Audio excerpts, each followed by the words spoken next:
हाँ बेटा, आज हम class 11th commerce microeconomics के chapter number 1 economics and economy के थर्ड लेक्चर पे आते हैं, जिसमें हम लोग डिस्कस करेंगे कि मैक्रो इकोनॉमिक्स होता क्या है, उसके वाइटल कंपोनेंट्स क्या है और माइक्रो एंड मैक्रो इकोनॉमिक्स का डिफरेंस क्या है, एंड लास्टली पॉजिटिव और नॉर्मेटिव इकोनॉमिक्स क्या है। तो first of all macro economics होता क्या चीज़ है। मैक्रो, जो मैक्रो वर्ड है ना बेटा, it is derive from Greek word. Macro एक ग्रीक वर्ड से डेराइव है, जिसका मतलब क्या होता है बेटा, लार्ज और होल। और वो ग्रीक वर्ड क्या है बेटा, मैक्रोस। मैक्रोस MAKROS, ये ग्रीक वर्ड है, उसी से आपका मैक्रो वर्ड डेराइव है, जिसका मतलब होता है सिंपल वे में लार्ज और whole. And it deals in economic problem and issues. ये इकोनॉमिक प्रॉब्लम और इश्यू में डील करता है। और क्या क्या उसमें, equilibrium in the economy, disequilibrium in the economy and last correction in disequilibrium. ठीक बेटा, ये तीन चीज, पहला क्या चीज है, इक्विलिब्रियम इन द इकोनॉमी, दूसरा disequilibrium in the economy and last correction in disequilibrium. अब आते हैं बेटा, अब इसी को हम लोग वाइटल कंपोनेंट्स भी कहते हैं। The theory related to equilibrium in the economy. Vital components, vital components of macro economics। अब पहला vital components, theory related to equilibrium in the economy, which means theory related to equilibrium in the economy। इसका मतलब क्या होता है, AS equal to AD, aggregate supply equal to aggregate demand। AS का मतलब होता है बेटा aggregate, ठीक है। SOD जो है इसका मतलब होता है A equal to aggregate, S equal to supply, D equal to demand. अब क्या AS इक्वल टू AD का मतलब बेटा, सिंपल वे में aggregate supply equal to aggregate demand. Aggregate का मतलब होता है total supply, total supply equal to total demand.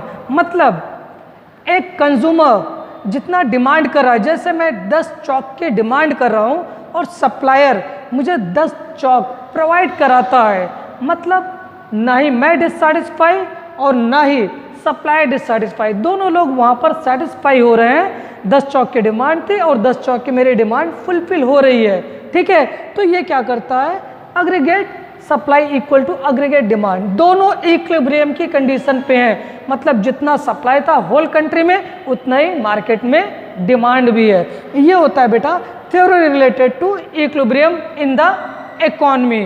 अब आता है नेक्स्ट हमारा second point, theory related to disequilibrium in the economy.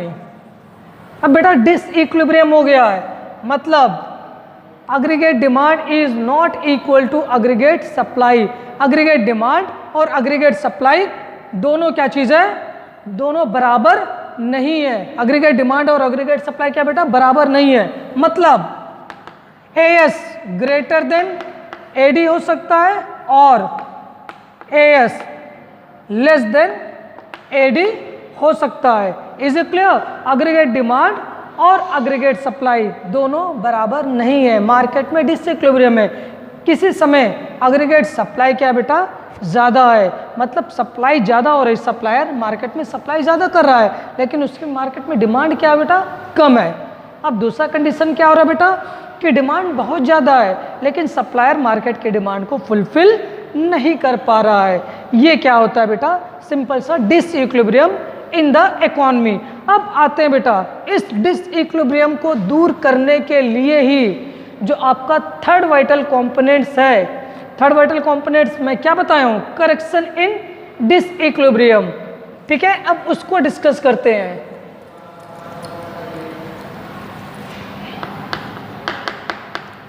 कि इस डिसइक्विलिब्रियम को दूर कैसे करेंगे। करेक्शन इन डिसइक्विलिब्रियम, इस डिसइक्विलिब्रियम को दूर कैसे करेंगे? तो सिंपल वे में इसके लिए 3 तरीके की पॉलिसी गवर्नमेंट ने बना के रखी है, मॉनेटरी पॉलिसी, फिस्कल पॉलिसी और एक्सचेंज रेट पॉलिसी। पहला मॉनेटरी पॉलिसी, दूसरा फिस्कल पॉलिसी, तीसरा exchange rate policy. Monetary policy, अब मॉनेटरी पॉलिसी क्या होता है? अब ये बात मेरे ध्यान से सुनना बेटा। Monetary policy related to RBI, मतलब मनी की सप्लाई को कंट्रोल करना। मतलब जब मार्केट में डिमांड ज़्यादा है तो उसकी सप्लाई को रोक देना, जब डिमांड कम है तो सप्लाई को बढ़ा देना। Is it clear? जब डिमांड ज़्यादा रहेगी और सप्लाई भी आप ज़्यादा करोगे तो क्या हो जाएगी? मनी की वैल्यू घट जाएगी। इसलिए क्या करते हैं हम लोग मॉनेटरी पॉलिसी में? आरबीआई देखता है कि मनी मार्केट में अगर शॉर्टेज है, ठीक है बेटा, मनी की डिमांड ज़्यादा, शॉर्टेज है, प्रॉब्लम क्रिएट हो रहा है, ठीक है, तब क्या चाहिए? डिफ्लेशन का पीरियड आ गया है, तब मार्केट में मनी सप्लाई ज़्यादा कर देंगे। और इन्फ्लेशन का पीरियड आ गया, मनी सप्लाई मार्केट में बहुत ज़्यादा है, तो सप्लाई को कंट्रोल कर देंगे, कम कर देंगे। Is it clear? जिससे क्या हो जाएगा? जो एग्रीगेट डिमांड, एग्रीगेट सप्लाई दोनों डिसइक्विलिब्रियम के कंडीशन पे थे, वो क्या हो जाएंगे? इक्विलिब्रियम कंडीशन पे आ जाएंगे। फिस्कल पॉलिसी, फिस्कल पॉलिसी का मतलब होता है बेटा गवर्नमेंट बजट या फिर गवर्नमेंट पॉलिसी। गवर्नमेंट बजट जो हर साल बनता है बेटा, ठीक ना, जो इम्प्लीमेंट होता है 1 अप्रैल से लेकर 31 मार्च के लिए, और ये फरवरी के मंथ में पार्लियामेंट में इंट्रोड्यूस होता है बाय फिनांस मिनिस्टर, ठीक है बेटा। तो उससे क्या होता है? सिंपल वे में, जैसे क्या चीज़ है, मार्केट में इन्फ्लेशन का पीरियड चल रहा है, मतलब मनी बहुत ज़्यादा है, तो क्या करेंगे? टैक्स बढ़ा देंगे, इंटरेस्ट रेट बढ़ा देंगे, जिससे क्या हो जाएगा? सिंपल वे में लोग अब क्या करेंगे बेटा? टैक्स ज़्यादा है तो लोन लेना कम कर देंगे, तो मनी की सप्लाई मार्केट में ऐसे ही कम हो जाएगी, लोग मनी लेना बंद कर देंगे, सप्लाई कम हो गई, टैक्स ज़्यादा दे रहे हैं, गवर्नमेंट पास पैसा चला गया, ठीक है बेटा, ऐसे, ठीक। अब नेक्स्ट आता है बेटा exchange rate policy. Exchange rate policy का मतलब होता है, ठीक ना बेटा, change of domestic currency with foreign currency, ठीक ना बेटा।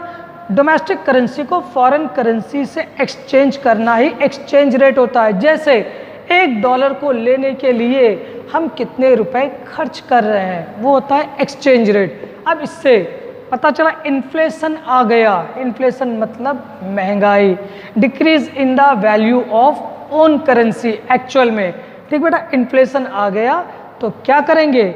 मतलब हमारे करेंसी की वैल्यू कम हो गई है, हमको $1 के लिए 60 के जगह 70 रुपये देने पड़ रहे हैं। ऐसी कंडीशन आ गई तो गवर्नमेंट क्या करेगी?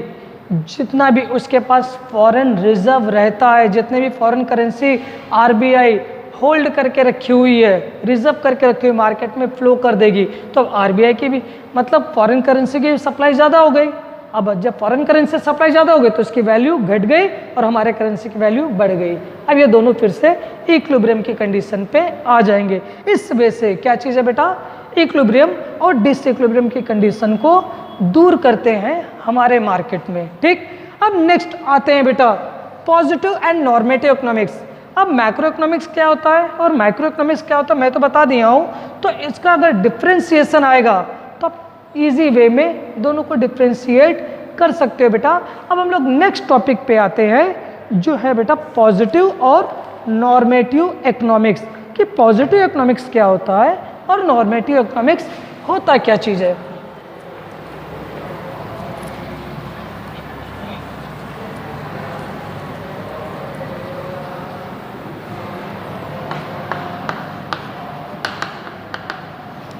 Positive economics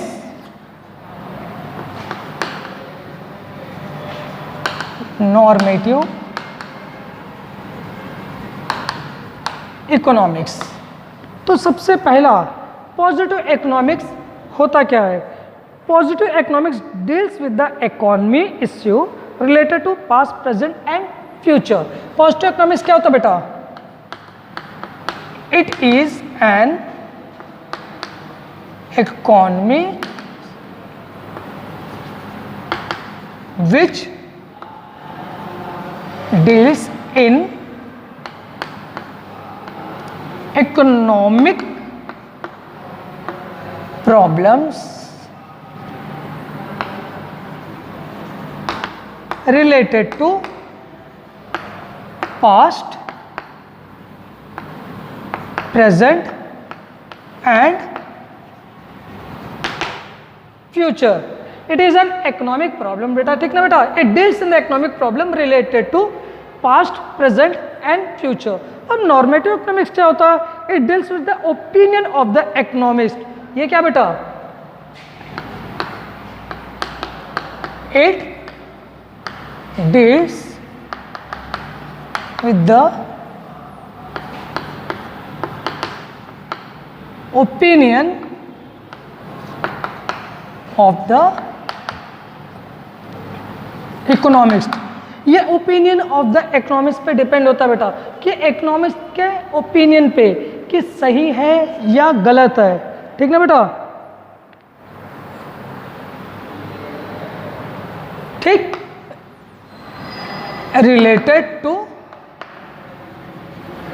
economic problems. तो पहला पॉइंट मैं समझा देता हूं बेटा। पॉजिटिव इकोनॉमिक्स क्या होता है? It is an economics which deals in economic problems related to past, present and future. Positive economics में हम लोग इकोनॉमिक प्रॉब्लम देखते हैं कि पास्ट में क्या थी, प्रेजेंट में क्या है और फ्यूचर में क्या इकोनॉमिक प्रॉब्लम्स आ सकती है। On the other hand normative economics में हम क्या देखते हैं बेटा? ये भी क्या चीज़ है? इकोनॉमिक्स के ओपिनियन पे डिपेंड होता है कि मतलब इकोनॉमिक प्रॉब्लम अगर अभी है तो आने वाले समय में हो सकती है या नहीं हो सकती है। इकोनॉमिक्स अपना ओपिनियन देंगे, उसी को क्या बेटा आपकी गवर्नमेंट मानती है। अब नेक्स्ट पॉइंट पे आते हैं बेटा, स्टेटमेंट ऑफ पॉजिटिव इकोनॉमिक्स, ठीक ना बेटा? अब स्टेटमेंट कैसा होता है इसका?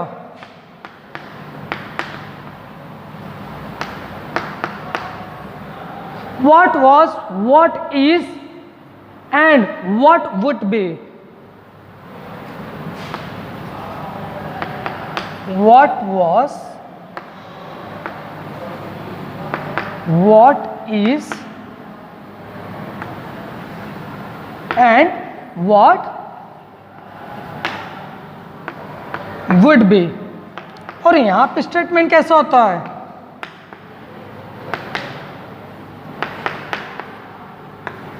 What ought to be, मतलब कैसा था, कैसा है, कैसा रहेगा। ये स्टेटमेंट आपके किसकी आती है बेटा? पॉजिटिव इकोनॉमिक्स की आती है। वही नॉर्मेटिव इकोनॉमिक्स की आती है व्हाट वुड बी, मतलब आपके लिए आइडियल कंडीशन, बेस्ट कंडीशन क्या था, उसके ऊपर डिपेंड होता है आपका नॉर्मेटिव इकोनॉमिक्स। अब क्या हो जाएगा? कोई भी बताएगा कि ये कंडीशन हमारे लिए बेस्ट है। जैसे 10th में आपने स्टेट टॉप किया तो आपके लिए वो कंडीशन सबसे बेस्ट था। अब आपको कंपेयर करना होगा कभी भी, तो आप उससे ही अपने सारे रिजल्ट को कंपेयर करोगे, ठीक है? नेक्स्ट आते बेटा, लास्ट पॉइंट पे आते हैं।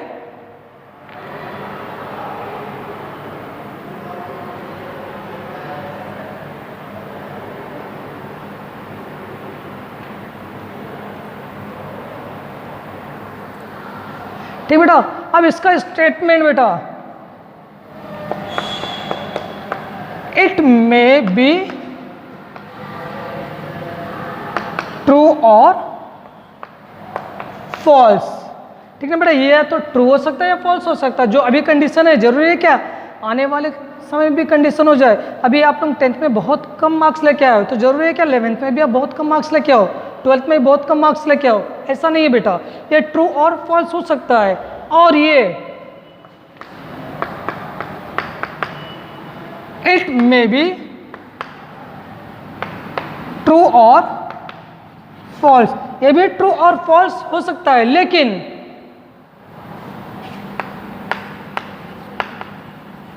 डिपेंड्स ऑन ओपिनियंस ओनली, और ये सिर्फ और सिर्फ ओपिनियन पे डिपेंड होता है बेटा कि ट्रू होगा कि फॉल्स होगा। नो अब हम लोग क्या करते हैं बेटा, इस चैप्टर के लास्ट टॉपिक पे चलते हैं बेटा, टाइप्स ऑफ इकोनॉमिक्स। ठीक ना बेटा, types of economics.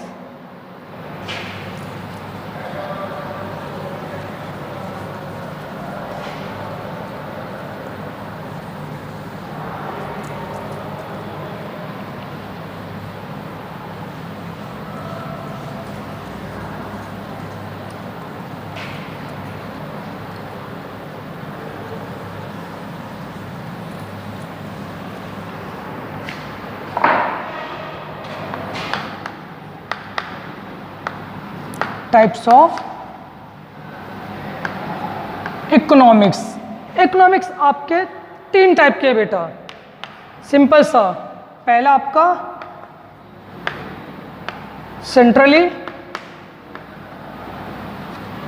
Planned economy, दूसरा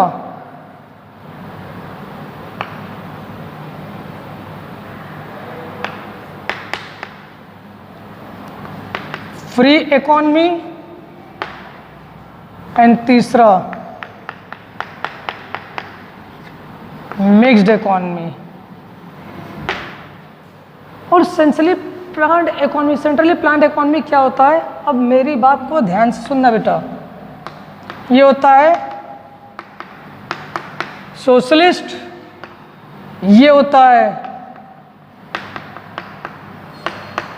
कैपिटलिस्ट, यानी मिक्स्ड का एक्चुअल में होता है सिंपल सा mixed, combination of both socialist and capitalist, socialist plus capitalist. ठीक बेटा, सोशलिस्ट प्लस कैपिटलिस्ट, ये होता है सिंपल सा आपका मिक्स्ड इकोनॉमी। अब सिंपल सा एग्जांपल, रसिया,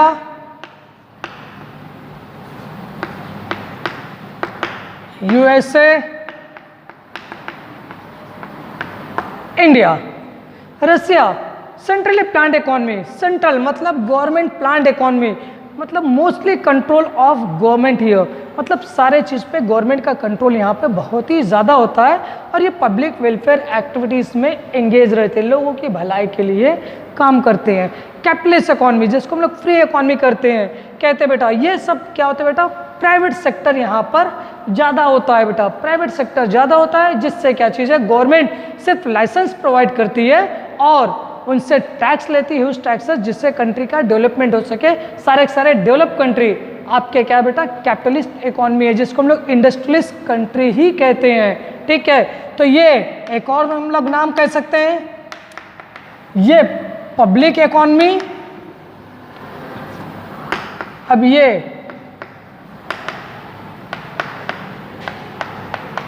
प्राइवेट सेक्टर इकोनॉमी, और ये मिक्स्ड। अब इंडिया क्या है बेटा, यहाँ पर सोशलिस्ट मतलब 5 ईयर प्लान्स, जितने भी रूल्स एंड रेगुलेशन है, गवर्नमेंट की पॉलिसीज, हम लोग क्या चीज़ है, रसिया को भी फॉलो करते हैं और अमेरिका को भी फॉलो करते हैं, ब्रिटेन को भी फॉलो करते हैं, जितने भी आपके इंडस्ट्रियलिस्ट कंट्री है बेटा, ये दोनों का कॉम्बिनेशन हमारा इंडिया है, जिसमें क्या चीज़ है, सोशलिस्ट और कैपिटलिस्ट दोनों आता है। ऐसा मिलाकर 3 टाइप के इकोनॉमिक्स होते हैं बेटा, centrally planned economy, free economy, mixed economy. और ये तीनों मैं आपको बता चुका हूँ, एक गवर्नमेंट कंट्रोल होता है, एक प्राइवेट सेक्टर के कंट्रोल में होता है। इंडिया हमारा जहाँ पर गवर्नमेंट भी कंट्रोल करके रखी हुई है और प्राइवेट सेक्टर भी, दोनों एक साथ हमारे कंट्री को डेवलप करने में लगे हुए हैं। सब हो गया बेटा, एक छोटा सा लास्ट टॉपिक बचता है, व्हाट इज इकोनॉमी। अब इकोनॉमिक्स क्या होता है बेटा, इकोनॉमिक क्या होता है, people perform the different economic activities to earn their living. अब ये एक टॉपिक में बताया नहीं, होता क्या है, people perform different economic activities to earn their living. जितने भी पीपल होते हैं बेटा, कोई ना कोई इकोनॉमिक एक्टिविटीज़ में एंगेज होते हैं अपनी लाइवलीहुड को चलाने के लिए, अपनी जीविका को चलाने के लिए, अपने नीड्स, अपने डिज़ायर को फुलफिल करने के लिए। वही सिंपल वे में क्या कहलाता बेटा? आपका इकॉनमी कहलाता है। तो इकोनॉमिक्स और इकॉनमी क्या होता है अभी बता दिया हूँ, टाइप्स ऑफ इकोनॉमी बता दिया हूँ, माइक्रो एंड मैक्रो इकोनॉमिक्स भी बता दिया हूँ, उसके बेसिक टर्म्स भी बता दिया हूँ। इस चैप्टर में आपको सिर्फ और सिर्फ इतना ही पढ़ना है। थैंक यू बच्चों।